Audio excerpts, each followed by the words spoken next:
ভারতের প্রভাবশালী ক্রিকেট রাজনীতি। আইসিসিও কি ভারতকে থামাতে পারে না? বাংলাদেশ বনাম পাকিস্তান সিরিজ বাতিল। ভারত বাংলাদেশে খেলতে চায় না। এমনকি এশিয়া কাপও বাতিল হয়ে গেল আইপিএল এর জন্য। প্রশ্ন উঠছে, ক্রিকেট কি এখন শুধু ভারতের খেলনা হয়ে গেছে?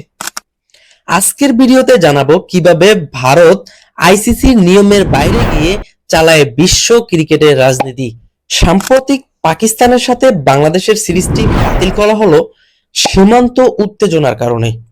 এরপরে ভারত জানায় তারা বাংলাদেশের সফরে আসবে না, ফলে সেই সিরিজও স্থগিত।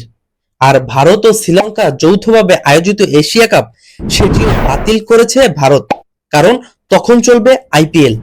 তাহলে প্রশ্ন হচ্ছে, ভারত কি আইসিসির চেয়েও বড়? আইসিসির সদস্য দেশগুলো সমানভাবে সিদ্ধান্ত নেওয়ার কথা থাকলেও বাস্তবে ভারতীয় ক্রিকেট বোর্ড বিসিসিআই অর্থনৈতিক দিক থেকে এতটাই শক্তিশালী যে তাদের কথাই শেষ কথা হয়ে দাঁড়ায়। আইসিসির মোট আয় প্রায় 90% আসে ভারতীয় মার্কেট থেকে। বিসিসিআই বিশ্বের সবচেয়ে ধনী ক্রিকেট বোর্ড। আইপিএল বৈশ্বিক ক্যালেন্ডারের বাইরেও প্রাধান্য পায়। ভারত তাহলে কিভাবে এটি করে? তারা কূটনৈতিকভাবে একদিকে সিরিজ বাতিল করে, আবার অন্যদিকে দ্বিপাক্ষিক চুক্তিতে নিজস্ব সুবিধা নেয়।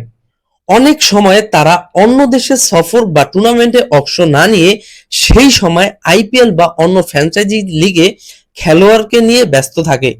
ফর এক্সাম্পল, 2023 এশিয়া কাপ পাকিস্তানে হবার কথা থাকলেও ভারত খেলতে রাজি হননি।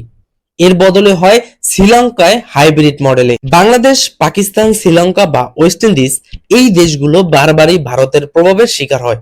অথচ আইসিসি এই অন্যায্য ব্যবস্থার বিরুদ্ধে কখনো কঠোর অবস্থান নেয় না, কারণ তারা নিজেরাই আর্থিকভাবে ভারতের উপর নির্ভরশীল। তবে এই অবস্থার সমাধান কি? ফ্র্যাঞ্চাইজি ক্রিকেট ও দ্বিপাক্ষিক সিরিজের মাঝে একটা ভারসাম্য আনতে হবে। আইসিসিকে হতে হবে স্বতন্ত্র এবং শক্ত অবস্থানের।